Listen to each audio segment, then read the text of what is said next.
Welcome to Packets and Bolts, podcast about technology, life, philosophy, and everything in between. It is Saturday, February 10th, 2024. Is it season 6 or 7, Mongoose? I don't remember. 6, 7, 67. Maybe it's 5. It could be 5. I don't remember. This is your host, Muskrat, along with my co-host, Mongoose. Yeah. No dub stench tonight. Happy Lunar New Year. Mm-hmm. Yeah, Lunar New Year, February 10th. Is that always the same date? Or yeah, I don't know. I'm not Chinese, but in Chinese culture, the Year of the Dragon is highly significant. This is the Year of the Dragon. Oh boy, that could be a good thing or it could be a bad thing. I'm not sure. We'll find out later. All right, Dub Stench is indisposed of. Tonight, we're checking in with CG, friend of the show, been here a few times, to discuss the HPE acquisition of Juniper, as well as the future of FPGAs. And that's not the golf thing, the PGA Golf Tour. No, this is the field programmable gate arrays. It's not live golf either. Right. Remember to email the show at packetsandbolts@gmail.com. Packetsandbolts@gmail.com. Join us on Discord. Follow us on Mastodon. All right, the CG will be with us later after the break. Yeah, so the Lunar New Year. Yeah, let's hear about this. The moon's been freaking me out, Mongoose. What's going on with the moon? So the Chinese New Year, that's a 12-year calendar. Like the Zodiac. Yeah. And this is now entering, as of today, the Year of the Dragon. Roar. So, I don't know if a dragon roars. I'll tell you what, three positive examples of historical events that have happened on the Dragon Year. The Dragon Year. Year. Okay. 1964, Apollo 11 moon landing. Wait, that wasn't 64. That was the Year of the Dragon. No. That was when Kennedy was shot. No, 64. That was 63. Well, okay, fine, but that's not the lunar moon landing. The lunar 69. Apollo 11 moon landing, 1964. Wait, no. Muskrat, just listen. Just go with it. No. Just go with it, Muskrat. Wait. We gotta back up. So Apollo moon landing was 1969. Lamal, 69. July 16th. So I think we're crossing the streams here. Or is ChatGPT feeding the wrong information? Hold on. Let's look up Year of the Dragon. Yeah. Oh, wow. Oh, my screen is shooting fireworks. Google has an animation for the Year of the Dragon. Yeah. Years of the Dragon. 2000 wasn't it? I don't remember. Maybe it was maybe it wasn't. I could be wrong. We're in a podcast hiatus right now, trying to figure out what the fuck you're concerned about. Well, I know that the lunar moon landing didn't happen in 64. Kenny was shot the election year of 64, but we're talking about Apollo 11. Correct. The one that supposedly landed on the moon. The one that supposedly landed on the moon. It depends who you believe, who you ask. Yeah, 63. Just November 63 is when Kennedy was shot. 64 is not when the lander landed. Apollo 11 landed on July 24th, 1969. Yeah. No, we need to find out the years of the Dragon Year. It was 64, but that wasn't lunar. So ChatGPT must have crossed the streams there.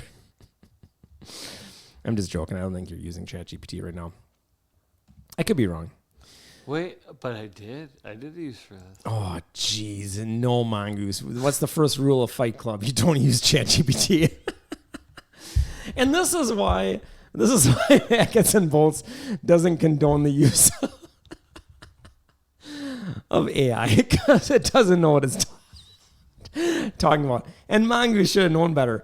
But because he's trusting himself in the machine, even though Pink Floyd said That's hilarious. What happened in 64, though? I don't know. Something happened. Don't know. LBJ took office. Was the Civil Rights Act signed? No, that wasn't 64, was it? At any rate. So the whole premise of Mongoose's bit has been destroyed. Once again, proving AI doesn't know what the hell it's doing. All right, you heard here first, Maximo. I think we got a class action lawsuit here. All right. We're going to go and... that's fucking great. We're going to... Everything's falling apart at the Packets and Bolts studio in our undisclosed location. We're going to have to start the Packets and Bolts AI, and it'll actually fact check itself. All right, so Japan Airlines bursts into flames at Tokyo Airport with 379 people on board. That was on abcnews.go.com. That was January 2nd. Now, Hold on. I need... most of them left alive. I need to get ChatGPT to fact check this. You're going to have it fact check itself? That would be amazing. You might cause ChatGPT to crash. All right. What is this? What is this about? Well, we're talking about the years of the dragon. You're attempting to find ChatGPT is a capability of determining anything good or bad that happened on those years. 1964, which was not the year that Apollo landed. 61, 69, 64, it's all the same. Some might say that. Now, the years juice, lime juice, but I had a year listing of the dragon years of the dragon, but I closed the tab because what I was going to look at is, here we go, 28. Ooh, right before the crash, 1940, 1952, 64, 76, 88, 2000, 2012, and now it's 2024. Well, and it's just taken on right now. Wait, did you say 2008? 1988. Oh. Wait, so you didn't say 2008? Wasn't 2008 Year of the Rat? Didn't we determine that the Year of the Rat was bad? That was when the stock market took a shit. Yeah, Year of the Rat. Yeah. Well, anyways, tonight's show is not about the Chinese Zodiac. However, it is the Year of the Dragon, just so we're all aware. This is the Chinese New Year, and I'm celebrating. Mm-hmm. We are. We're drinking, and we're drinking some more. And we'll drink some more after the break because we're going to have a special cocktail, derivation, a derivation of a different drink we've had before. Compliments of a famous writer. Am I right, Mongoose? Old Man in the Sea. Is that correct? Yes. All right. Now, if those listeners that are astute will know which writer we're talking about. At any rate, so this plane crashed because it burst into flames because I believe it hit another plane. Yeah, did you hear the pilots' names? No. Why too low? No, it did not happen. Some no, Tiguan. That did not happen. Holy fuck. That's and bang ding ow. That's an old story that actually did get reported. Because the reporters were not... they were like listening to ChatGPT at the time. All right. That's what I... Okay. So those were the pilots' names. Okay. So the Fifth Circuit finds Biden White House CDC likely violated the First Amendment. Just so we're all aware here, that happened. Well, that was an old story. Why is this in our... that was from last year. I don't know why that's in our list here. I might be on the wrong channel in our Slack. All right. So there's been some high-profile hacks. We're not going to get into that right now. Jimmy Kimmel and Aaron Rodgers. This is right up your alley, Mongoose. They had a little feud. They had a little feud. Because Aaron Rodgers had to make some sort of weird comment that somehow made an adjacent slant at Jimmy Kimmel about Epstein. Yeah, it's crazy. Hey, Muskrat, who you got for the Super Bowl tomorrow? Tomorrow's the Super Bowl. Yeah, it is. And you hate both those teams. Who you got? I don't hate them, but I'm gonna not root for KC. No, wait. I'm actively opposing KC because of the Taylor Swift conspiracy, but I'm not gonna root for the 49ers. Does that make sense? So I oppose KC. It does, and I'm worried for you. I'm opposing because the Swifties will fucking destroy you. Well, here's the deal. If the conspiracy theory is right, we cannot let the NFL determine who wins games based on people watching Taylor Swift. So let me just tell you, okay, even without consideration of the Taylor Swift conspiracy or all the Swifties that are out to get you, CBS Sports sucks, but I pulled these statistics from CBS Sports. 49ers versus, as of this morning, the spread was San Francisco by 2. And I think for home field advantage, which no one has none in the Super Bowl because it's a neutral site, home field advantage is like, what, negative 1.5? There is no home field. 3? But the 49ers are favored over the Chiefs, okay? 49ers versus Chiefs over under 47.5 points, meaning both teams will score a total of 47.5 points or more or less. So that is the over-under for the money line. Wait, they're going to score what? How much? So Vegas bettors, as of this morning, the over-under on the combined score of the Super Bowl was 47.5 points, meaning the Chiefs could score 30 points and the 49ers could score 27 points, and that people that voted over would lose. Because that was only 47 points. So here's the deal. You know what I mean. I hope ChatGPT isn't making this prediction, but I hope ChatGPT isn't fact checking my assertions here because I'm drunk. Well, so Mongo's been pre-gaming. We've been pre-gaming. It's a Super Bowl weekend. He's pre-gaming tomorrow. This is like the longest tailgate. It is. It's the longest tailgate. All right. So for the record, Mongoose, who do you pick for tomorrow? Who do you think's going to win, and who do you want to win? I like both of these teams, Muskrat. I picked the 49ers to win, but I also know that the Chiefs, you do not bet against them. You don't bet against and Swift. You don't bet against Taylor Swift. All right. Taylor Swift will beat anybody. All right. Except the Packers. She'll beat anybody. The Packers beat her by putting brats in her mouth. If you saw the banners that the Packers fans. There's a part of me that thinks that Taylor Swift owns the world and can dominate any facet of anything. Here's the deal. Taylor Swift came in with KC to Lambeau Field, but here's what she wasn't expecting. Packers fans had pictures of her with brats shoved in her mouth, saying how much they loved her brats. And who's the guy she's dating? Jason Kelsey. Yeah. All right. It demoralized him. He couldn't stand seeing all the brats shoved in her mouth. They lost. And that psychological warfare worked. So if I could say anything to 49ers, now I don't want to give them advice, but if you can get something shoved in her mouth in a picture, although X is now banning Taylor Swift pictures, AI-generated Taylor Swift pictures, but if you can do old-fashioned photoshopping, which up in Green Bay they know how to do, then you can just go in and insert those sausages right in there. I don't know what 49ers like other than rice-a-roni, the San Francisco treat. They're real good at photoshopping in Green Bay because the sheep and the cows. Okay, that doesn't even make sense, Mongoose. I don't even know what that means.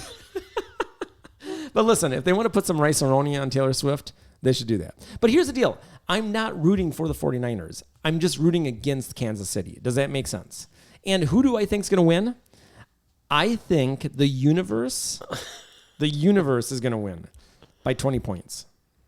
All right. All will be right with the world. Now, Mongoose, what's your take on this Jimmy Kimmel, Aaron Rodgers spat? I don't know. Aaron Rodgers, I fucking hate that guy. But I thought you liked him after he left the Packers. But I did. I liked him a little bit more after he left the Packers. I equate this with Stockholm Syndrome. Stockholm Syndrome. None of this even makes sense. Well, see, the thing is, I'm a Bear fan, Muskrat. Yeah, I get that. You've been And held after hostage. so many years of being held hostage and beaten by Aaron Rodgers, now I grow to like him.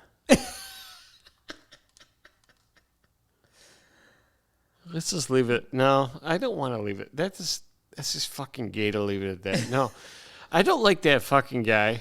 Would you go in a dark room with Aaron Rodgers for I would a not. week? I would not. A dark retreat? I would not.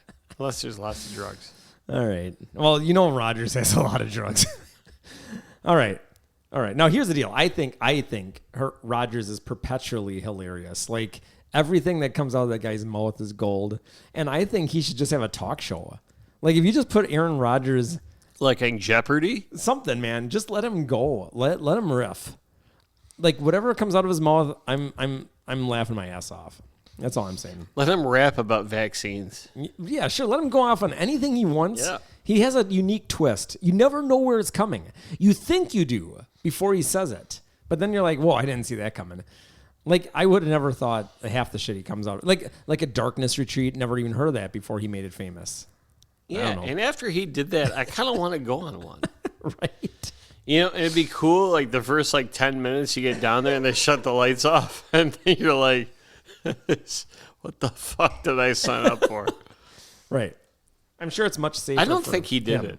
Yeah, I think he went down there. He could just be lying about half the shit he's done. But that's the uniqueness. He had fucking porn videos and he jerked off. Like for a week? to dudes.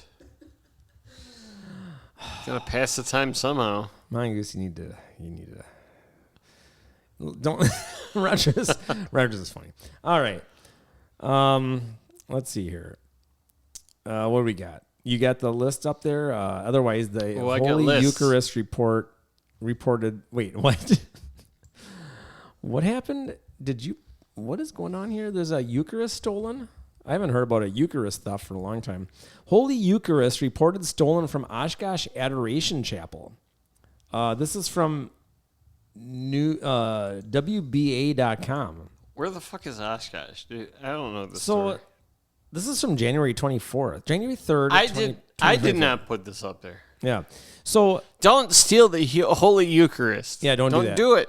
Don't do that. This isn't a Catholic one, right? So I didn't know non-Catholic denominations put Eucharists up at for display. I don't know. Don't steal Catholic shit.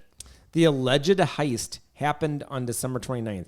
So do you think they called up the cops and said our Eucharist is stolen? Now, that's different than the monstrance. Like if a monstrance was stolen, right? That's like a golden thing, right? Yeah, and if I wanted to steal shit from the Catholic Church, the monstrance would be number one. I've got this all wrong because it said chapel, the Oshkosh Adoration Chapel. But wait. Reading the details. What the fuck is Oshkosh? Listen. Reading the details, it actually names a different a Catholic church. So I'm confused by the title, but here it is. The first line of the story. A Holy Eucharist was stolen from Oshkosh Adoration Chapel located at the Most Blessed Sacrament St. Mary site on Merritt Ave, according to St. Raphael the Archangel Catholic Church. Is this a geocache? Wait a minute. I'm so confused. The title says stolen from Oshkosh Adoration Chapel. So it makes you wonder what the hell they're talking about because you don't know what an adoration chapel is. So they raided a fucking warehouse. Then when you read it, it says the Most Blessed Sacrament St. Mary, which probably is a Catholic church, according to St. Raphael the Archangel Catholic Church. So one church is reporting another church's theft. Doesn't this seem weird? So there's another business. A church. There's another church that's reporting. Another church. Theft. Another Bible group that's doing OnlyFans What the fuck is going on here? I'm confused. And the reason why I thought this was Catholic at first, but then it said Adoration Chapel and didn't make sense. As far as I'm aware, only the Catholics. Why is this news? Muskrat, why is this news? Next. I only know the Catholics putting out a Eucharist for display. I like Catholics. Yeah. And not many people do. No, but only the Catholics, as far as I'm aware, put it out for display. And it uses a monstrance, but I don't see a monstrance mentioned in this story. It had to be in a monstrance. Am I the only one that knows the term I monstrance? like monstrance is cool. Too. I like they're cool. Yeah, they are cool. Yeah. They're big and they're like pointy. Yeah, they're like a sun. Yeah. You're like, dude, this is the shit. It's monstrous. Next story. Is that what Jesus said when he gave he's like, dude, this is the shit. This is just all like a sun. It's pointy. It's awesome. Next story. All right. 2.6 magnitude earthquake recorded Friday morning in Lake County. This is from MSN. And what date? I'm trying to get the date, but I can't see it because websites suck these days. January 7th. Okay, well, it was a magnitude 3.6 earthquake in the Madison. Are you talking about the Madison area? I don't know. It's saying 2.6 on my site. 3.6. Are we looking at the right side? Are you talking about the Madison area earthquake? This is saying, I thought this was north. Lake County. Where's Lake County? Is this Wisconsin? Yes. Where's Lake County, Wisconsin? You might be looking at a different story. Did Madison have an earthquake too? Lake County, Wisconsin. This is... Oh, you're talking about the 2.6 magnitude earthquake. Yeah. Yes. It was, It's Lake County. That's Madison area. Okay, well, I don't know. I don't know Lake County. I don't know if I've been there. And that was on January 7th. Okay, well, I don't have a date on this story for some reason. Okay, well, January 7th. Now, why? Guess what? There was a 3.6 magnitude earthquake in the Madison area on November 15th. Well, holy crap. 2023? Yeah. Oh. Guess what? We have there's something going on here. Well, I looked into this. We have 2 earthquakes a year in that area. There's something going on. And nobody gives a shit until recently. All of a sudden, somebody's like, oh, dude, this is fucked up. 2.6 magnitude earthquake. Well, never mind the 3.6 in November. This has to make it onto the package and bolts podcast. I don't believe it because our nearest fault line is Missouri area and active fault line, and they didn't see any earthquakes. So I think something else is going on here. Do you think it's the underground? Listen, no, come on. It could be the mole men. It's people freaking out. Listen, the last notable activity was 2008. That was a 5.4. Wasn't it like Clintonville? Before 2023. The last notable activity was 2008, 5.4 magnitude earthquake. In Clintonville. And the same magnitude, the last time the same magnitude was reported was 5.4 in 1968. That's not earthquake. There's no active fault line in those areas. What's going on is the underground people are digging something. Yes. Man. They're digging something. Yes, you're right. Muskrat, there's no fault line under Madison, Wisconsin. No, Clintonville. Or in Clintonville. Yeah. But that's never been solved. But there are seismic events twice a year on average. What's happening? And Aaron Rodgers could get to the bottom of this. In the Madison area, we had 5.4 magnitude was the strongest we've seen in recent history in 2008, and before that, 1968. Now, in 1811, Muskrat, the earthquakes here were so severe that it gave the impression that the Mississippi River changed its course. That's the giant one in the Missouri fault line. Yes. And by the way, there's UFO sightings and strange events during that New Madrid earthquakes. The UFOs came You're correct. And disintegrated shit.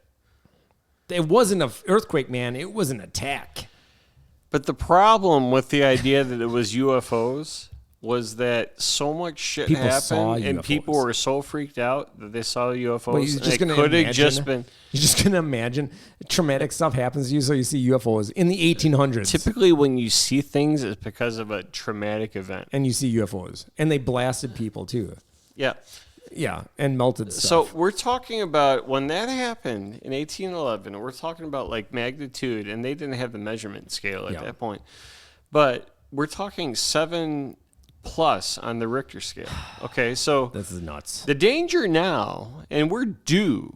Okay, they've been talking about us being due for a significant seismic event in the New Madrid area, the fault line there, the New Madrid fault zone.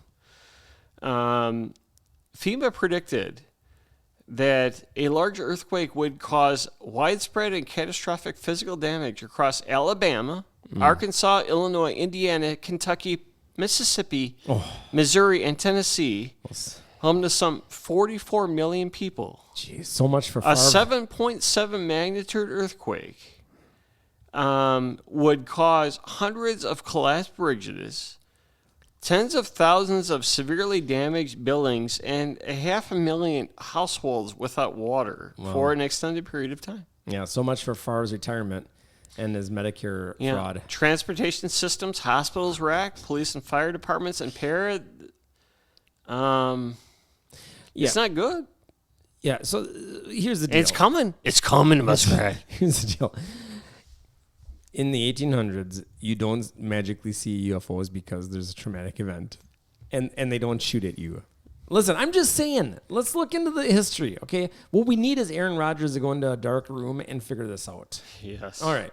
Now, for those that haven't been following, the 737 had a door blowout, and of course, once again, degrading quality and the FAA shirking its duties. Is it shirking or shirking? Shirking? What does Aaron Rodgers say? Well, we should get Aaron Rodgers on one of those 737s to do an investigation because he might be able to save it. All right. Well, anyways, that's what's going on, and the 737s are still grounded. The Maxes, 737 Max blast. Also, according to reports so far, the findings from the recent Boeing 737 MAX 9 incidents do not suggest any major design flaws. They haven't found an issue. Quality control. There's bolts missing, and there's shreds of metal. I looked into That's designs. ChatGPT talking again. No, the designs suggest nothing wrong. They're not even aerodynamically fit to fly. The Wright brothers are rolling in their graves. Don't fly a 737 MAX, let me tell you. Anyways, they're grounded for now, but we'll see what happens. And by the way, the delays of reflying the 737 MAX 9 planes could result in a 2 to 2.5% reduction. Oh no! In pre-tax earnings for airlines due to loss in available seat miles and revenues. And that's why you don't look at Boeing. Boeing has become run by the MBAs, bean counters, the bean counters. By the NBA. How's the NBA doing this? All right, pilot caught on camera destroying parking I wouldn't lot. be surprised. The NBA sucks these days. According to Don't at me. CNN.com, pilot caught on camera destroying parking lot barriers with axe. Yeah, he just went nuts and started attacking a freaking parking barrier. Now, would you want this pilot flying your plane? I don't know. I'm not sure about that. Was he drunk? He supposedly snapped. He got so mad at people being, delayed. All right, USA Today. All right, I'll tell you what. Hold on. Okay, though I don't have any statistics from the U.S., but an India government agency reported that 30 pilots and 100 cabin crew were drunk in the first half of 2023. Oh, wow. Just from Indian reports. Interesting. Okay, they reported 33 pilots and 97 cabin crew members did not pass their mandatory alcohol tests, which are administered either before or after their flights. That's awesome. Either? Shouldn't it be both? Shouldn't it be both, dude. They could take off totally sober and land totally fucking drunk. These figures are based on information provided by the Directorate General of Civil Aviation, DGCA of India. These nuts. In comparison, listen. In comparison, during the first half of 2022, DGCA data indicated that only 14 pilots and 54 cabin crew members were found to be under the influence while on duty. So what this data suggests is that Indian pilots are getting drunker. Well, here's the deal. I never fly sober. Fuck no. So I imagine as a pilot, it would suck to fly sober. You got autopilot. Who gives a fuck? Yeah, until you have to land. Yeah. No, you have to land. No, you have to press the auto land. No, you have to. Auto land. All right, USAtoday.com. New Epstein list records drive misinformation on Clinton Prince Andrew sex claims. Sex claims. Okay. All right, hold on. So, I read this article, and it said, a new trove of unsealed records tied to Jeffrey Epstein drove a burst of misinformation on social media Monday about debunked sex tape allegations involving former presidents Bill Clinton and Donald Trump, as well as Prince Andrew. The accuser, Sarah Ransom, describes in the documents footage of a friend having intercourse with Clinton and the royal. Listen, she had intercourse with Clinton and the royal. Clinton and the royals.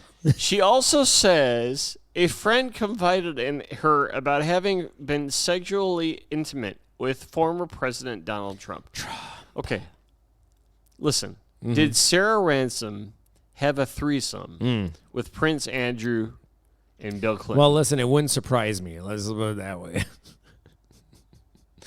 Why would you have a threesome with Prince Andrew? Ooh. Okay. No, let's break this down. Does Prince Andrew seem like the threesome kind of guy? Hold on. Muskrat, pull up a picture of this chick. Who? Sarah Ransom. Is she hot?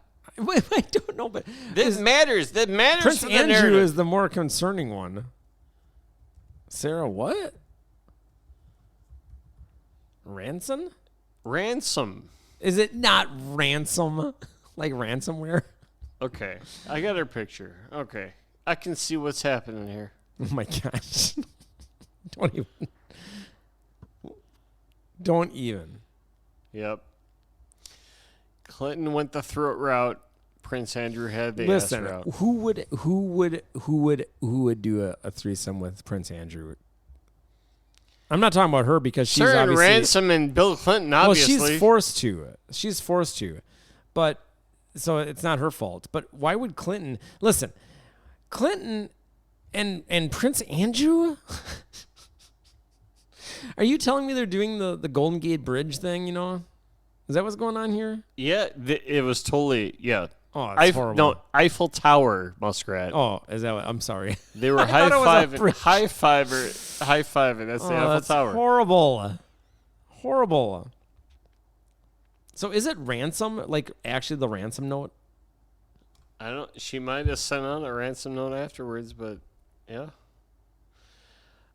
We don't know all the specifics, but I'm pretty sure it was Clinton in the front and Prince Andrew in the back. Jeez, help me. Listen, Prince Andrew is one weird, wild guy. I can't believe he's crazy guys. I can't. Let me just take a thing here. You know, so we all think that the United Kingdom is a democracy, but did you know that if you hold a sign that says like "Not my king" during like the ceremonies and garbage, you'll get arrested.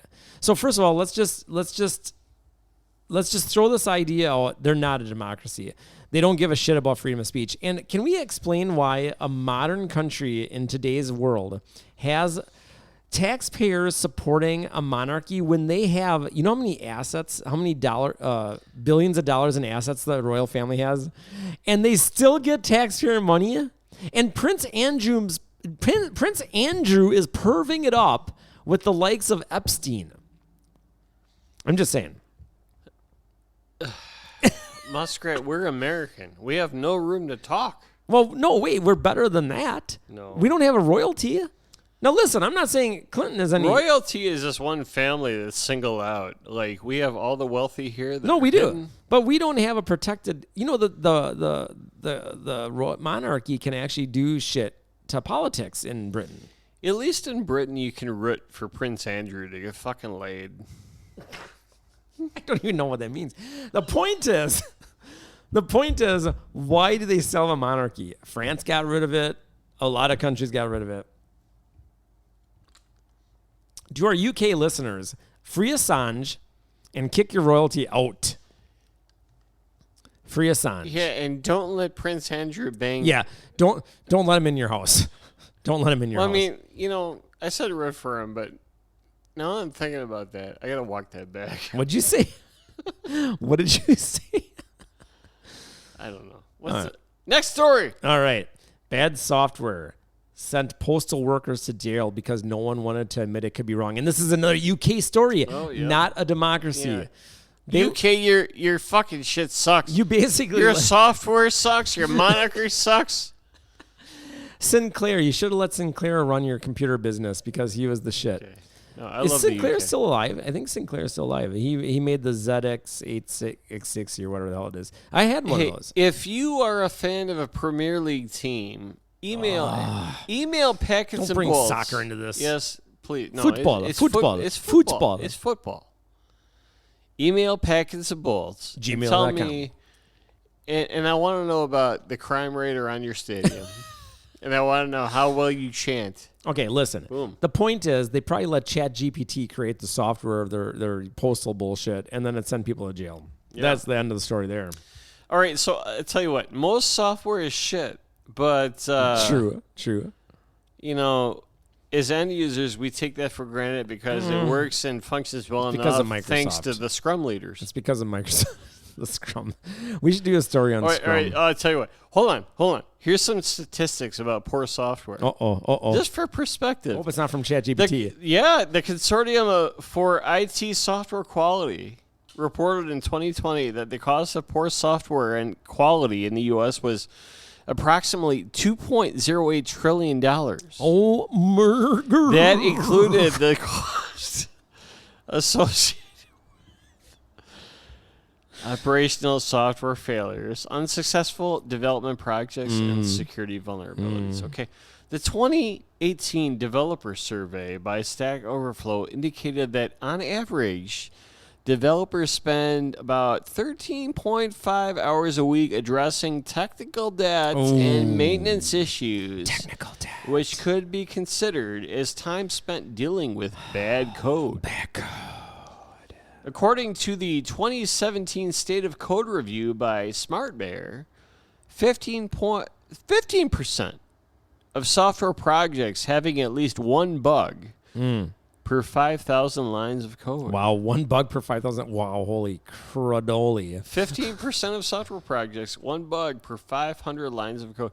And if you've ever looked at 500 lines of code, it's not a big snippet. No, but the point is the software probably has many. Yes, exactly. A survey by Sonatype in 2020 revealed that only 29% of IT professionals believe their organizations were very effective in managing software quality and ensuring code security. Exactly. In reality, the percentage is probably quite lower, right? Here's the deal. Software sucks. Yeah. And Microsoft made it that way. Billy Gates. Billy Gates. He doesn't like to talk about his Epstein time. I don't know why. It's kind of weird. It's kind of weird. I don't know. What did Bill Gates do with Epstein? I don't know. We can only think. As long as you eat bugs. Ponder it. He wants you to eat bugs. He does want you to eat bugs. We'll do a story on that too. All right. MSN.com. One water bottle can contain 240,000 tiny plastic pieces. Here's what to do if you're worried. But here's what I say. Where's glass? Can we bring glass back? Why did glass ever leave?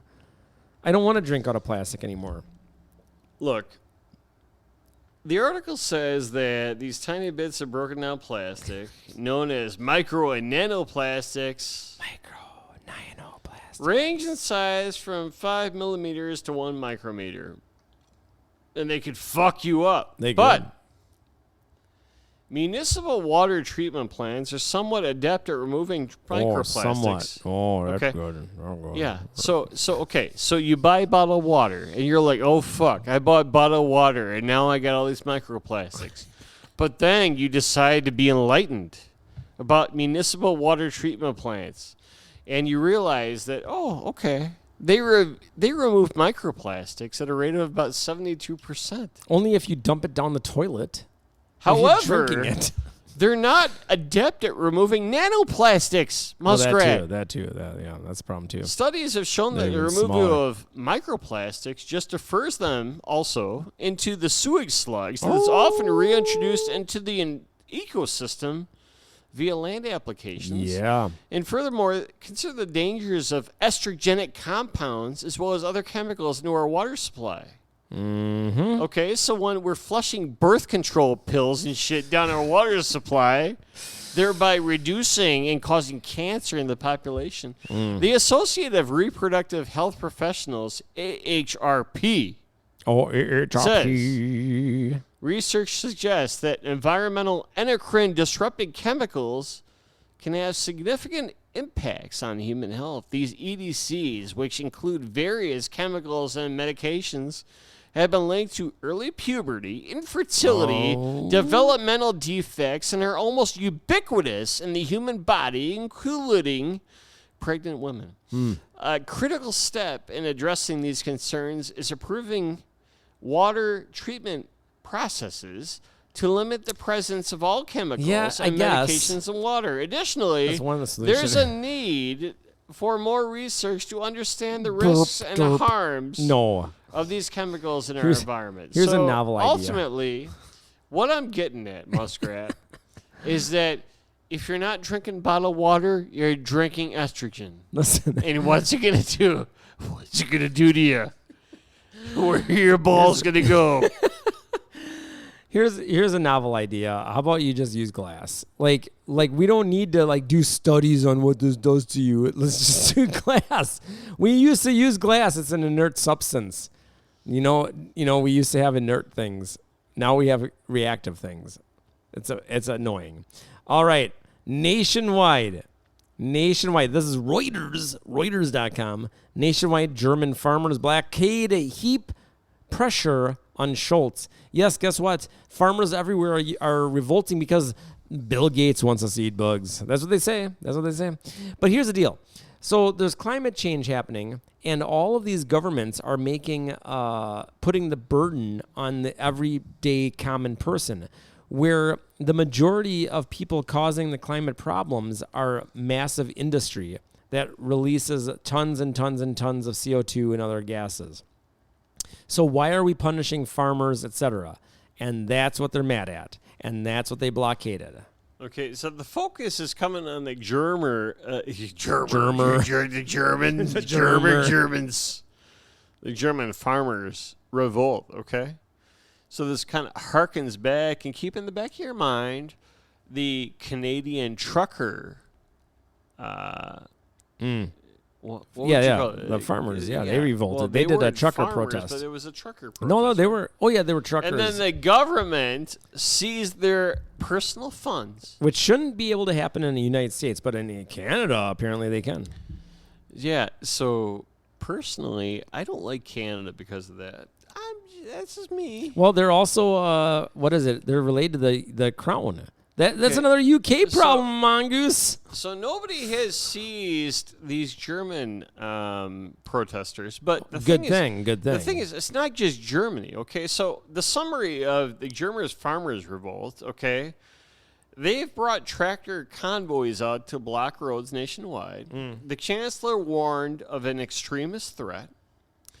The government struggled to fix a budget crisis as a result of the economic impact of this revolt. And far-right groups, they say, are backing protests. So the thing is, the story, there's a story within a story here. Exactly. And the story within the story is that there is a purported narrative that these workers' protests are backed by far-right groups and conspiracy theorists. Yes. Rhetoric that is especially powerful in Germany and is most certainly being weaponized against the farmers and other protesters to undermine them.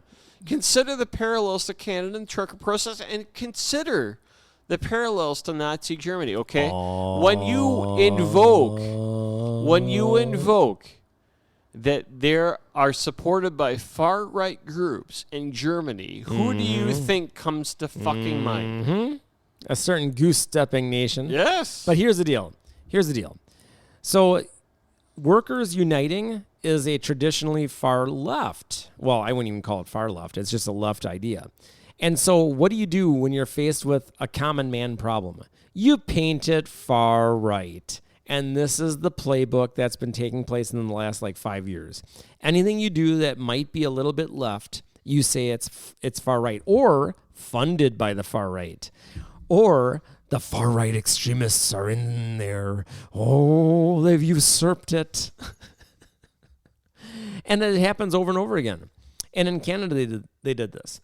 Now, in Canada, they were unique. They freeze the bank accounts, which I don't know how that's legal. I don't know anything about Canada law. But if you're a Canadian lawyer... Well, it's concerning as fuck. If you're a Canadian lawyer, email the show, packetsandbolts@gmail.com. If you're not going to be sanctioned, email the show, packetsandbolts@gmail.com. We'll get in touch with you. So I do want to call out one specific journalist who's been very out there as far as... And these protests didn't start in Germany, okay? They started in the Netherlands. The background, the nitrogen crisis led the creation of the Farmer Citizens Movement, I'm reading, a rural populist party that scored big wins in provincial elections in March, but became sixth in... Fast forwarding? Are you fast forwarding? Fast forwarding. Well, look, the bottom line here is that there are similar types of protests going on, not only in Germany, but in the Netherlands and in Poland. Okay, yep. And this All is over. a Europe-wide thing. Yeah. Okay, so this is not just Germany, but it's more pronounced in Germany because they're trying to paint the opposition as radical right and trying to equate the opposition as very Nazi-esque. Okay, Yeah, exactly. I encourage people to look up the journalist Eva Vlongerbeck. I know she appeared on the Jordan Peterson podcast that aired on January 22nd. She's a she's a smoke show. I'm not familiar. I will have to look. Yeah, she's a pretty woman, and she's leading a lot of this. She started in the Netherlands with this, and she's been probably the front-facing. She's been very involved with these farmers' revolts. So, all right. Well, our last story, we've got Yahoo.com. Last story. We got to get to CG here. And a commercial break, and then the drink. We are not going to do listener emails this week, or this. Why did I say this week? This episode. Politico, Yahoo.com, but Politico federal. Now, I think this title is hilarious. Federal scientists conclude there is credible evidence for certain medical uses of marijuana. This was actually written January 12th, 2024. How is this a headline? This has been known for how long? So, yeah. Well, now, this could maybe deschedule marijuana from a Schedule 1 to whatever the hell schedule they'll go to. Right now, the federal scientists are laying out a pathway, right? Or maybe they're... Yeah, it's still a funny communicating headline. Some literature. The DEA still doesn't want to legalize it, but we'll see. We'll see. But from our tiny microcosm in the state of Wisconsin, United States of America, the only state surrounded by legal weed. As of January 8th, okay, we have the Republicans have introduced a bill into the state Senate that has come under the purview of Governor Tony Evers. Medical marijuana. That would limit medical marijuana only to severely ill people with chronic diseases. Yeah. It's insanely hard to get here. And our Republican Assembly Speaker Robin Vos has said that the program detailed in the bill announced Monday, at that time, week of 1/8, was as far as Assembly Republicans could go. Republicans hold a 64 to 35 majority insane, in this assembly and a 22 to 11 advantage in the Senate. Yeah, it's insane. We want to make this available to the people, but we want to have tight controls on it as well. State Representative John Plumer said at a news conference. And as they said it, they were stroking the most massive cock they could ever think of. So both hands. what that tells me at a face glance is that the tide of the nation is turning toward marijuana. Yeah, that's true. It's not that big a fucking deal. It isn't. Right? It's not It that big isn't. a deal. But it's still slow as hell. It could be good for your economy, right? Still slow as hell in Wisconsin. But in Wisconsin, no. No. We need to restrict that shit. It's still a funny... And you're not going to get the medical marijuana unless you're fucking Really, too you're about to die. incapacitated You're to about to actually die. buy it. You're about to die. You can't move a muscle. Yeah. And nobody gives a fuck about you. And meanwhile, anymore, you'll be going to other states for it because that's how Wisconsin rolls. Because that's what happens. Is we drive to Illinois, we drive to Michigan, and now sometimes we drive to Minnesota. Mm-hmm. Because every state around us state. makes more sense than we do. Every state. All right. Well, those are the headlines. What about marijuana? What about marijuana? Muskrat, you realize we've only gone through like a Yeah, fraction. it's a long backlog, and that's the problem. But here's the thing, okay? And I'm just, Listen, unless you got another 1964 moon landing story, I guess. I'm just sorting through my stories here, and I can't find it because. Well, CG's waiting, and we got a commercial break coming up. But if you got one more, we can wait one more. We can wait one more. Oh, here it is. Down in the bayou, the Wisconsin bayou. Muskrat, why don't we talk about the killer who stabbed her lover 100 times? Uh-oh. I don't know. Because of a marijuana. Oh, no. Is psychosis. this not another? You're going to end it on that? Yeah. That's actually probably a fitting one to do. That's a totally ridiculous story. Where is that from, by the way? Is that what is the website? I can't see it. I'm trying to copy, but my browser's fucking fired. Yeah, that is another Reefer Madness. If anyone's familiar with Reefer Madness, that's a Reefer Madness story waiting to happen right there. So I read about this woman and her departed boyfriend. And there's no way she was just smoking a joint. God, I hate the internet. Yeah, the internet it's just the worst.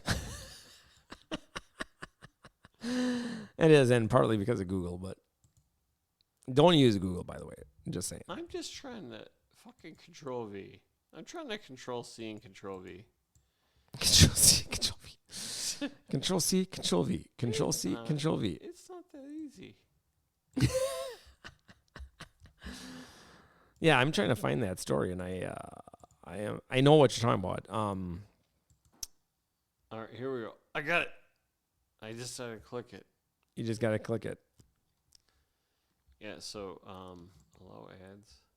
Allow ads. Oh, isn't that the worst? Woman. Holy shit, dude! I'm running Ghostery on this page, and it's blocking 41 fucking ads, and the webpage is like permit 40 ads. Wow. Fuck you. Damn ads. They've taken over. But it doesn't matter. I've read this article already. Is this CBS? CBSNews.com. California woman who fatally stabbed boyfriend over 100 times avoids prison. Yeah. Mm-hmm. Okay. Is this cannabis-induced psychosis has been spared from why do they have this in quotes? There's no way cannabis induced her psychosis? Look. How did she not go to prison for this? Look, I thought this was horse shit, okay? So I dug into it, all right? Okay, all right. And I dug into it, and I found a few articles. And they just changed my mind, Muskrat. One of them was... What changed your mind? One of them... How does someone that stabs someone 100 times and kills the person, right? The guy was killed, right? Yeah, so one of these... Go to probation for 2 years. One of these things... What the fuck? I don't know how to operate my browser here. That's like if you stab someone when you're drunk, do you get off that way? Here we go. No.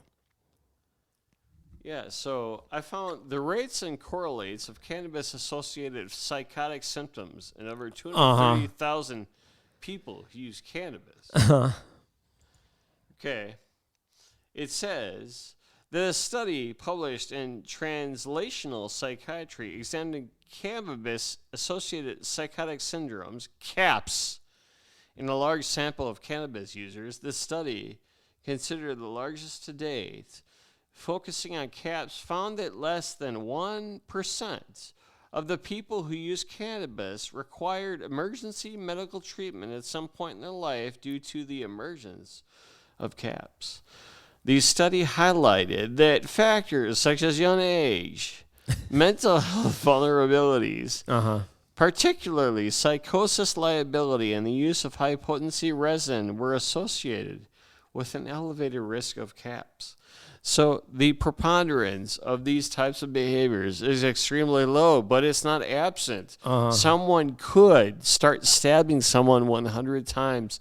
According to that one article. You can do that drunk. You don't get off. But factors moderating the association between cannabis use and psychosis risk, a systemic review in 2020. I know way more angry drunks than I do angry cannabis users, so why don't A they get review off? found evidence supporting the idea that patterns of cannabis use, including dose and frequency, are significant factors in the development of psychotic disorders. For instance, daily cannabis use was found to significantly increase the odds of psychotic disorder compared with never having used cannabis, irrespective of the type of cannabis used. But then I found in PubMed, Cannabis Use and Psychosis, a review of reviews in 2019. A comprehensive review. Comprehensive, Muskrat. Oh, it was comprehensive. And PubMed sounds subjective. analyzed the impact of cannabis use on the onset and course of psychoses.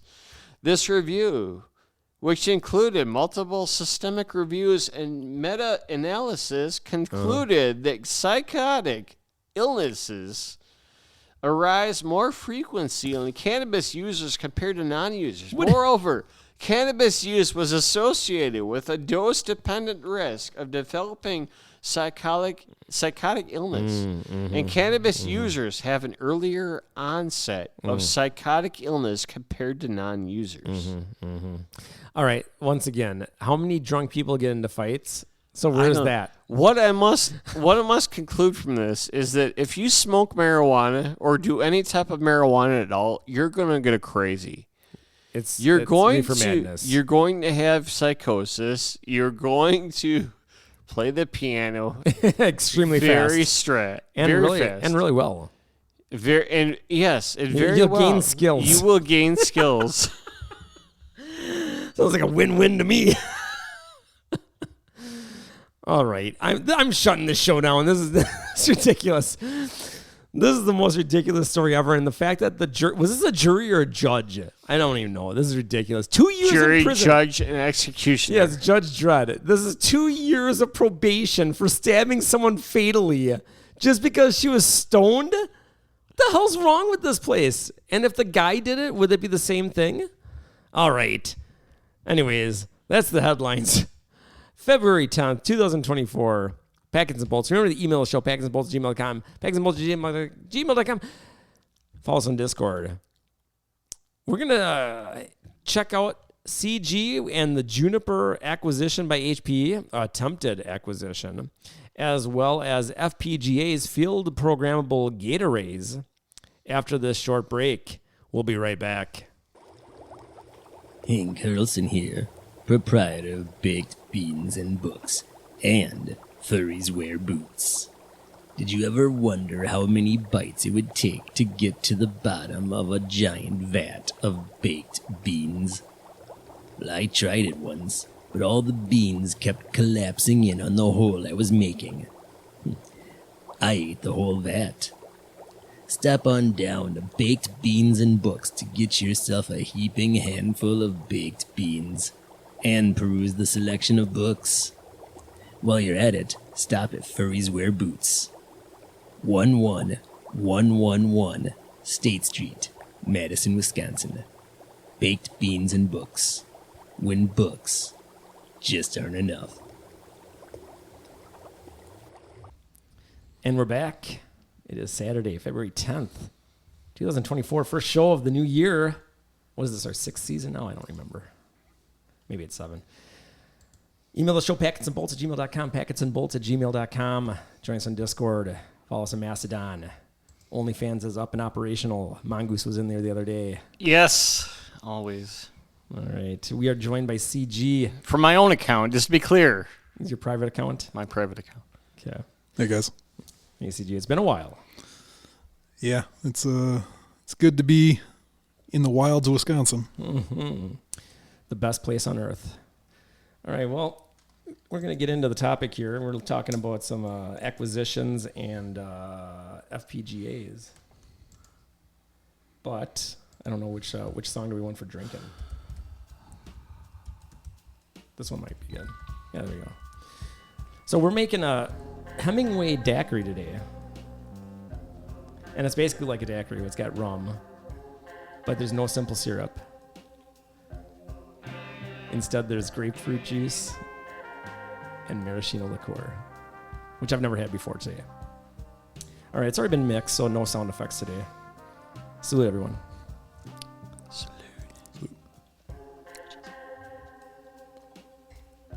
All right, now that's weird. Grapefruit gives it Oh my. some bitterness. Kind of strong. Now I use bottled grapefruit. Maybe it would be different with a fresh squeeze. But some speculate that this was made by Hemingway because he might have been diabetic, so he didn't want simple syrup. It's tropical to me. Yeah. Spring's coming. Leave it to Hemingway to discover how to drink more. But we don't get diabetic. tropical in spring. No, Yes, we do. We're doing it right now. This is our emulation of tropical. Mm-hmm. Yeah. Wisconsin's going to be beachfront property in a couple of years. Could be. Embrace the revolution. Oh, that's good. I like that. Florida's going under. Texas probably going to lose some coastline there too. Just say. I've been growing peach trees. See there. What models are you guys using to predict when we'll be right on the ocean? I'm going by the map that the angel that visited that person in the 80s gave. There's going to be an inland sea up like the middle of the United States coming right by where we are. I hope we don't go under the waves, or I think we'll be right on the edge. I don't know.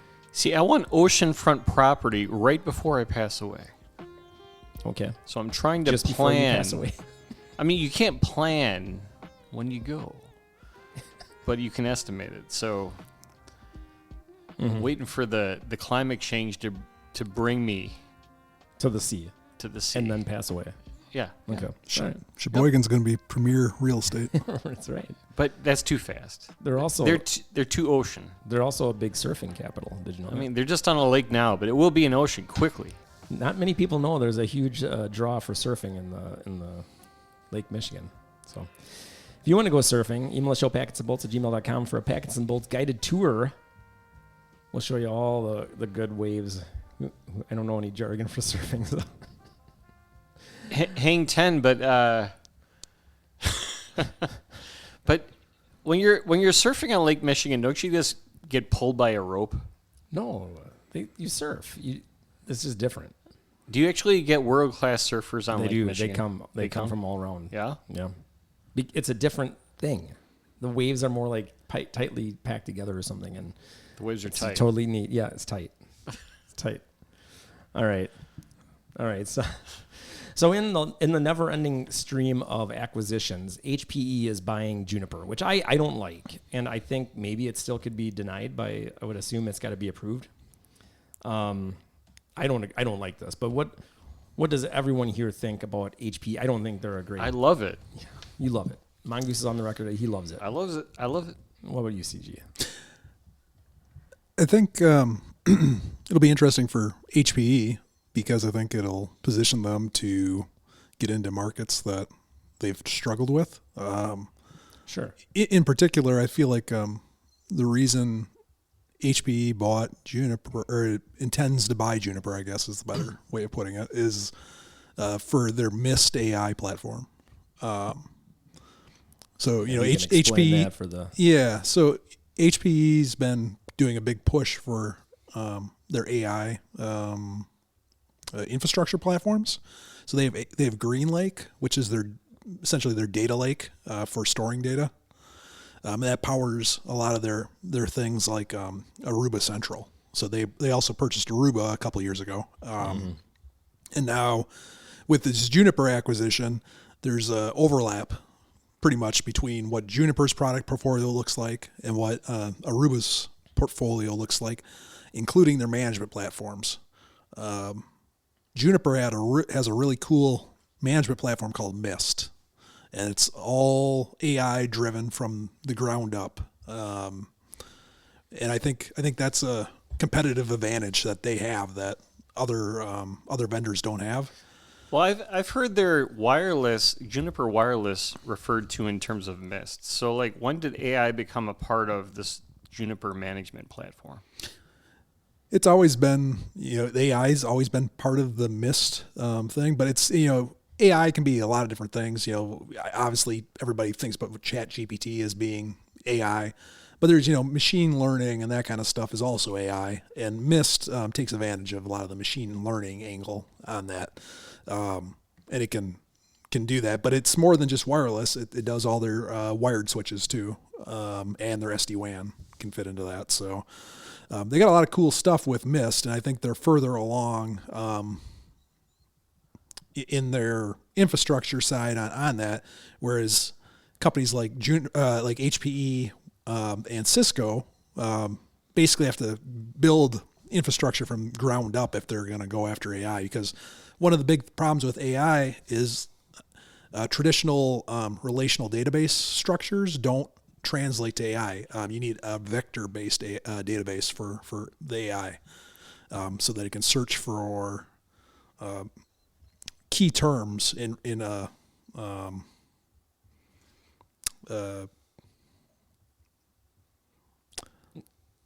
relational kind of basis. So so like when you do things like things like ChatGPT, they use tokens. Like when you type in a phrase in ChatGPT and you get a response, the way it works is it's not giving you a full answer. It's looking at the prompt that was put in, and it's looking at what the most likely next word would be in relation to that phrase, and adds that, and then it uses that next token and it looks at what it's already created, and it keeps doing that, and so it does it one word at a time as it goes through that.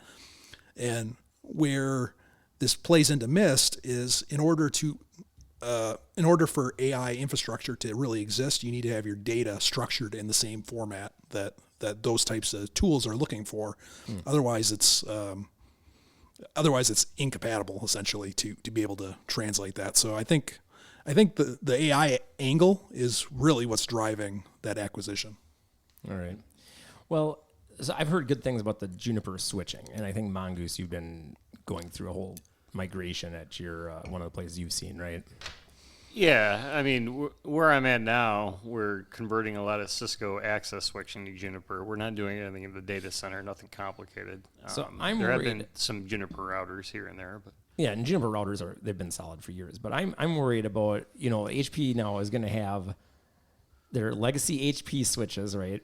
That I think are still around somewhere. Those are horrible. So They've like got they got Aruba, They've got Aruba. and from my perspective, it's hit or miss. Like you'll find an engineer that hates it, you'll find an engineer that's indifferent. Mm-hmm. And personally, I don't hate them. I think the CLI sucks, but they're fine. Yeah. They're fine. But what are they going to do? Are they going to keep Juniper switching, or are they going to bury it? That's what I always get worried about. So when I heard this news, my feeling was this can only be good for HP, right? Because Maybe. we're like what was said, we're getting that Mist AI platform, to make it, better responding, like a better operating system, but you're also getting combining two arguably relatively strong operating systems, and I see Cisco with a declining market share. Yeah, they're dinosaurs. I think, my opinion is that it's going to be a number of years where they'll coexist together. Sure. So that, you have customers that have made a capital investment into a platform, and they're going to, if they went in expecting, probably at least 5 years that platform's going to be supported. So I think, it'll go through like a normal end of life, end of sale kind of cycle for that stuff. I think the Aruba switching is going to go away, and they're going to keep the Juniper. Yeah, I wouldn't care that much if that happens. But see, do you trust HPE to make the right decision? That's my problem with all these companies is, do they make the right decision? But Juniper, from what I remember, and maybe you guys correct me if I'm wrong, they actually built their switching. They didn't just buy a switching company, from what I'm aware of. So at least that's something that was like a homegrown product that they did, if that's true. And everything I've heard is good, and it's been replacing Cisco stuff forever. So I love that. I just don't want to see it go away. So I hope that's true. I just question the stability. They're better than where they were years ago. And I only know that based on secondhand reports or people I've talked to. But personally, I've seen that probably the frequency of the number of software bugs where you have to delete logs in order to commit configuration, things like that. Just simple things is bigger than Cisco. Even their new products. Cisco's been pretty. Yeah, when the Cat 9Ks launched, they had. But that's the only. And again, personally, I'm not running them in a very grandiose use case, right? It's just we're just running these at the access layer, but I don't know how how these issues where you can't commit config, but I've also run into issues lately with being unable to commit or save configuration in Cisco firewall. And I've ran into that with Nexus switches. So I don't even know if just Juniper do like core switching. I don't even know if they've got a product for that. Do. Do they? Okay. So they've got some big boy switches. Director class, I know that they're on the switching side. They're really large in the educational space, which so was HP. Which isn't really I don't usually put education and like large core switching kind of together. I feel like those are different, but is the product of just having a cheaper price point than Cisco. Right. Like HP was the big one because it was a lifetime warranty, which made Cisco go lifetime warranty on their lower end switches for a while, right? But HP was lifetime warranty, and they were cheap, and they just did what they did, and so schools would just sit on them for ages. The big reason for that is a lot of schools get their funding through E-rate, and in order for them to get the funding for that, they have to take competitive bids, and if you can't meet the price of the bid, then you're not going to be able to qualify for the E-rate funding. So there's one thing Cisco's good at: it's not meeting competitive bids.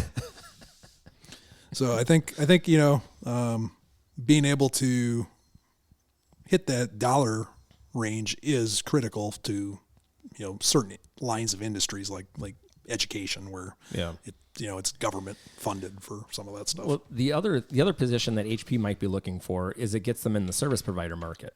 They're not. I don't think they have anything that's really a service provider today, right? So now the Junipers of the world have routing, and I guess if they, I don't know. Like I said, I don't know anything about their high-end switching, so if they've got that, but I know the routing has been in the service provider market for years because Cisco doesn't.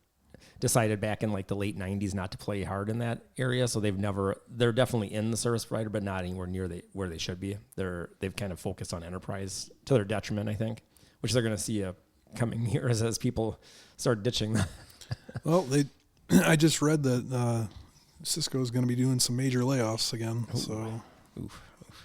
Yeah, and there have been stories, and I mean, Dell had a big push, and they hired a lot of old Cisco talent. Wow. It seems like every time one of these major network vendors makes a move that isn't Cisco, they're hiring off old Cisco talent. Yeah, right. And there's that's a lot of good. Part of the reason that a lot of the big operating systems out there are very similar to iOS XE, iOS type operating systems. Well, I think that's what interests me the most about the Juniper move is I'm curious what the rest of the industry is going to do to respond to that, because if you historically follow acquisitions and things, those things don't happen in silos typically.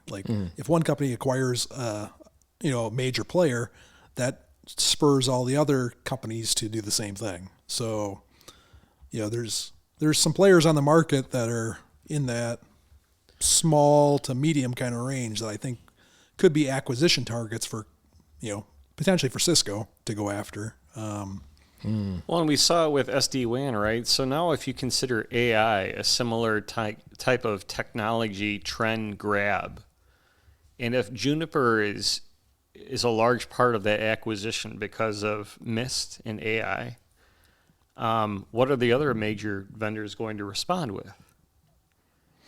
Yeah, I think for Cisco, I mean, I can think of a couple vendors that I think would be interesting for Cisco to look at. Fortinet is one that I think would be interesting for them. Muskrat would have our heart. Don't even talk like that. Don't even. I would hope the people that run that company would not sell to Cisco. Cisco. When's Cisco ever taken a product that they bought and made it better? They're buying Splunk, and I'm worried about that. I'm worried about Muskrat if Cisco were to acquire Fortinet. I will say this: if they did it and they totally ditched the FTDs, they might actually be able to pull something out of there. But if they try to take the FortiGate technology and put it in to their firewall, it's going to be horrible. It's gonna be horrible. Don't give me a heart attack. I think I don't know. I think there's also Extreme's another interesting one. Extreme has some. I never used them, but I talked to a guy that was totally head over heels with Extreme. He You're replaced kidding his me. whole environment, and he was saying how amazing they were. And so I started doing some digging, but I don't know much. And where is he now? In a mental ward? He talked about how awesome it was and how you could do anything, and I don't know. I have no idea. I've heard good things about their fabric overlays.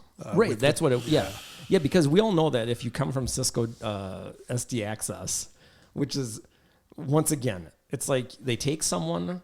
I don't know. Is it the CEO going to Burning Man and doing too many drugs, and he comes back and he's like, okay, I got this idea. We're gonna take this thing and we're going to use Lisp. Yeah, I was going to say, you got to say it with a Lisp. They're addicted to Lisp. I don't know why. They want to use Lisp so hard. Anyways, whatever. I digress. We'll have a whole show on Cisco software-defined access. All right. No, we've toyed with that idea, and this for our sanity, it's not going to happen. Yeah, I don't know how well it's doing in stay market tuned for penetration. that. I don't know if CG knows that. Penetration of SDA. I don't have any numbers on that one. SDA penetration. I think it's pretty sparse. That's the SDA penetration is for the OnlyFans at Mongooses tonight. All right, so we got that going on. What about the field programmable gate arrays, the FPGAs? That's been possibly about to explode, according to CG here. Yeah. So, in my mind, FPGAs are one of the coolest technologies that are available on the compute side. Historically, they've been kind of cost prohibitive for hobbyists to acquire. They're thousands of dollars plus to get them. But there's been a whole lot of development interest in FPGAs, and the prices have come down considerably on them. And maybe, I guess we should probably explain what an FPGA is. Let's break that down for the non-technical side here. Yeah. So, if you think of like what a computer processor does, it does a multi-purpose kind of, pretty much anything you want to do, you can do like on a Intel or AMD or Apple processor. It can do any kind of code things. And then we talk about like what a GPU can do, where it's doing vector acceleration and triangle calculations for like 3D rendering and other things that align to that. That's where that vector database comes in with AI.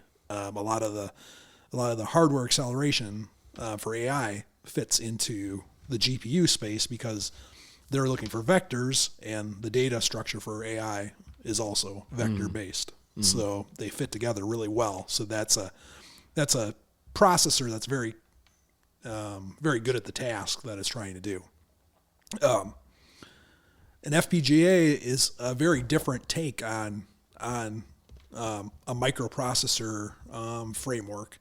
So an FPGA is essentially programmable logic that sits there. So it's a matrix of memory that is configured, and each block can be configured through software to program it.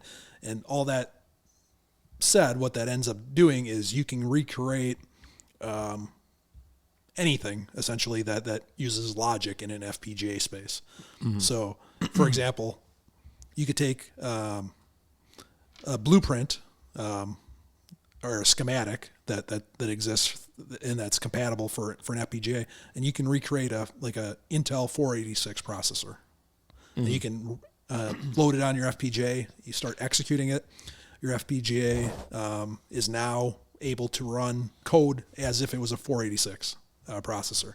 All right. And then 2 minutes later, you can put a new schematic on, and now it's like a Nintendo entertainment system from like the 80s. You can do that. And it can execute all that code.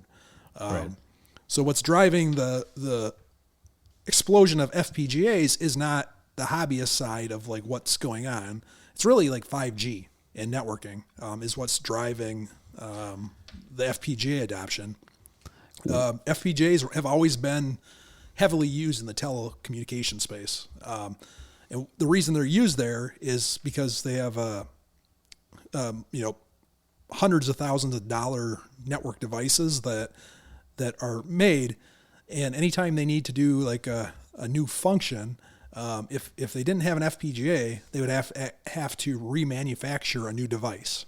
With an FPGA, assuming it fits into the logic units that are on there and it meets like the memory constraints and those kind of like details, you can add completely new functions that don't exist today in the hardware, and then it processes it in hardware. So you could have example would be like maybe your router has got a big FPGA going unused sitting on it, and you want to add an IDS IPS sensor to your router. You can write that on an FPGA, and that router can now become that function. And maybe you don't want to use that code, and they have a different code module that can be ran that can take that same FPGA space. So that's what's driving that kind of stuff. It allows vendors to break the mold of where they have to manufacture it correctly from the beginning. Sure.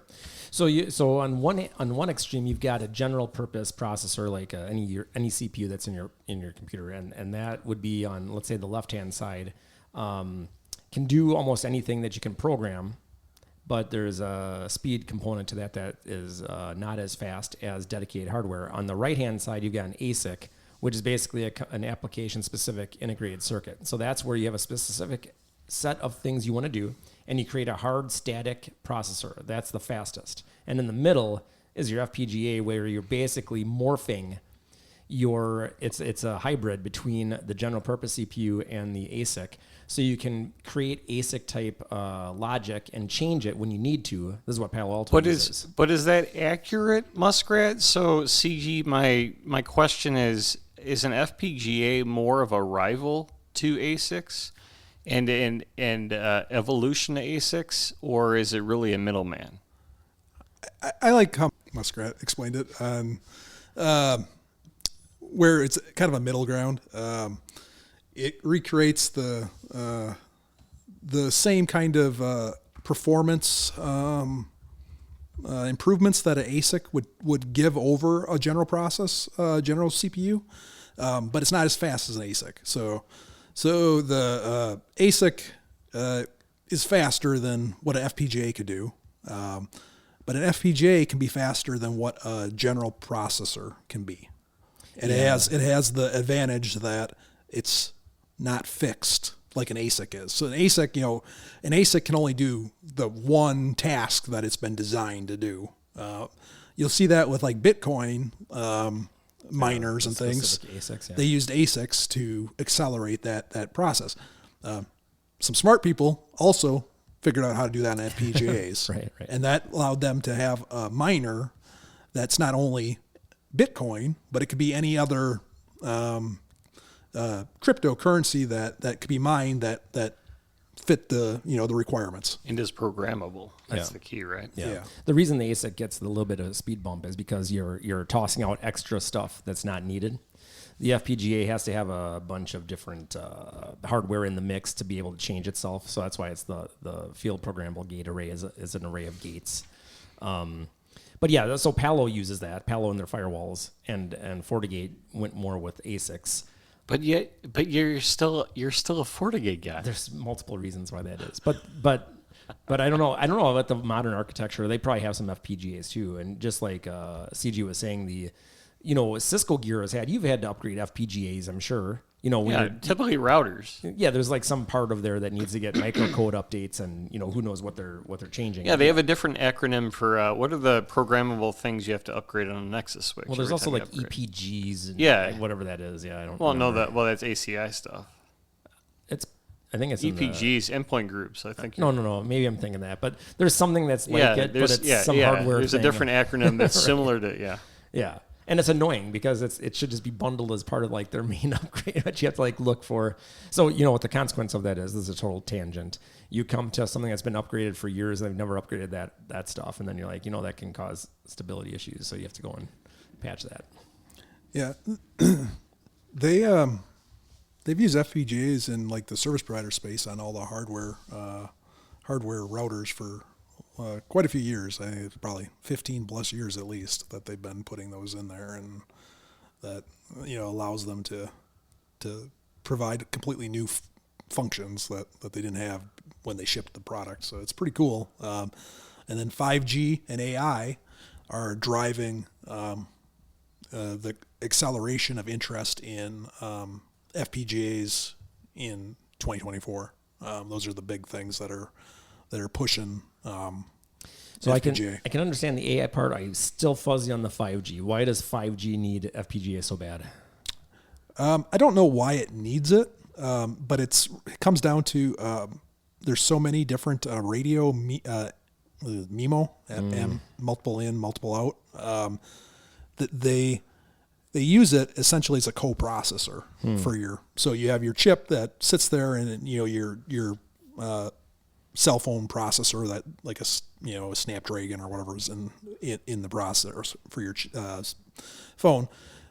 But to handle these different 5G enhancements and things, now they don't have to ship a new device completely. They can just write a new schematic. And the other big thing about FPGA is it frees the vendor up from all the FPGAs that are out there on the market are kind of interchangeable.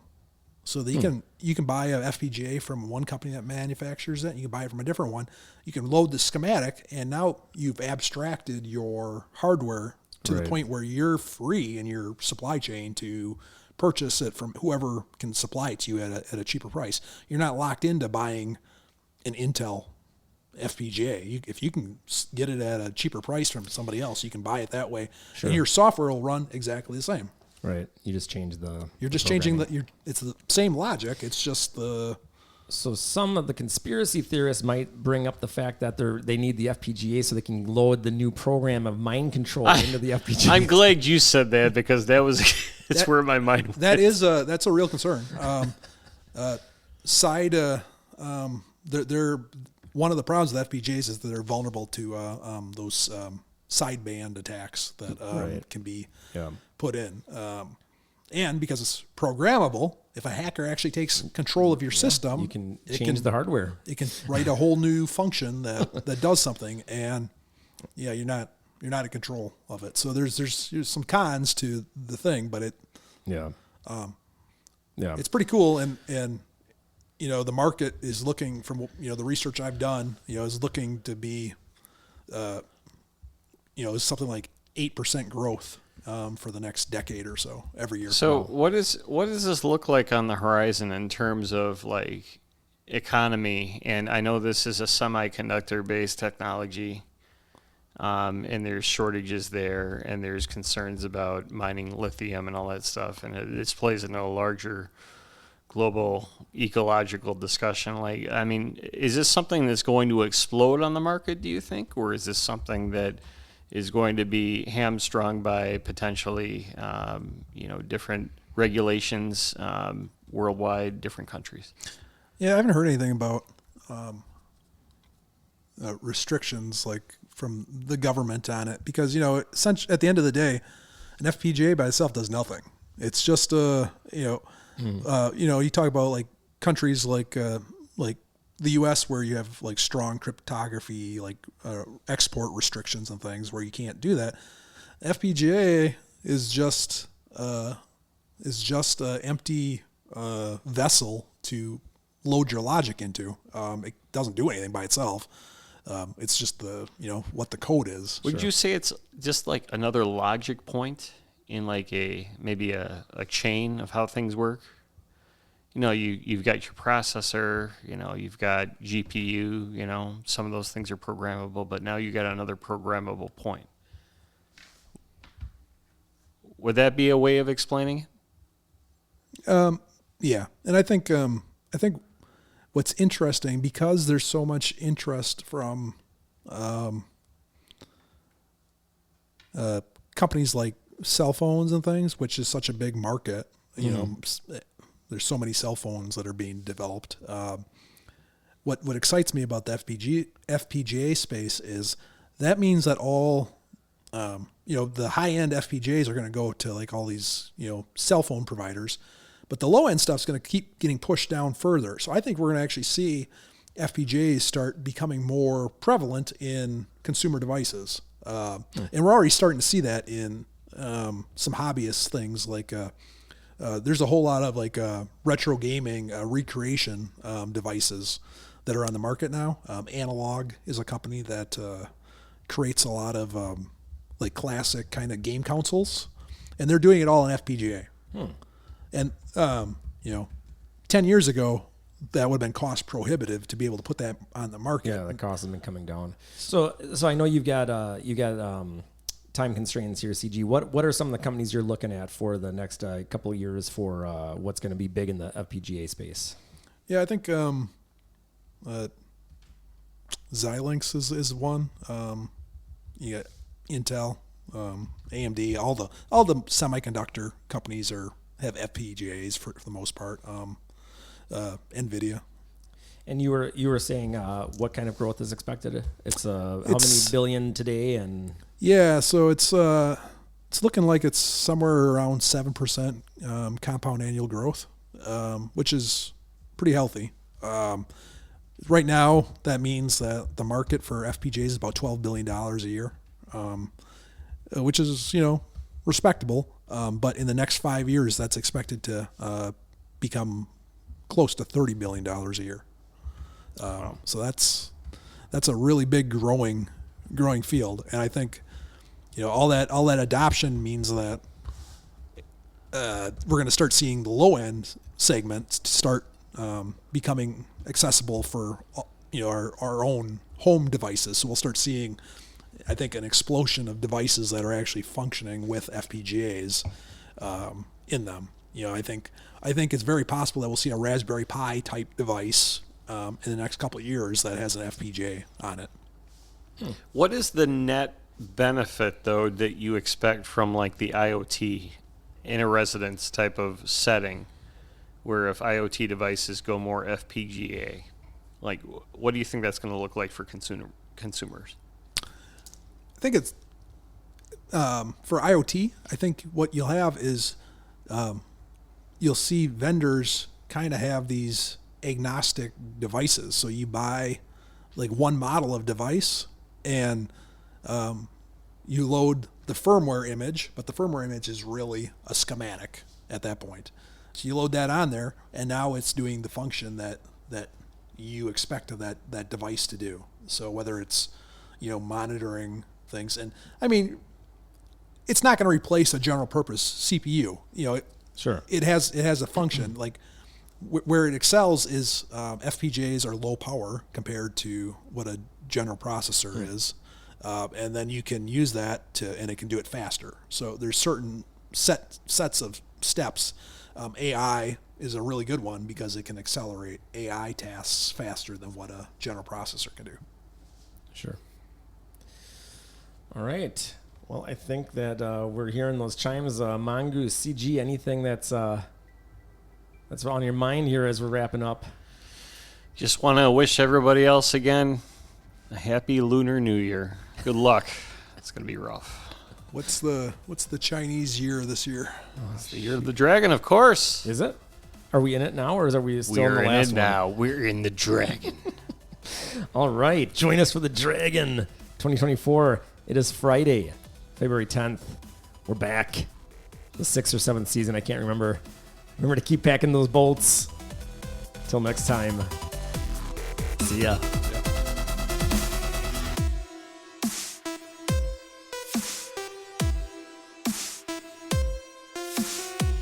Real goat.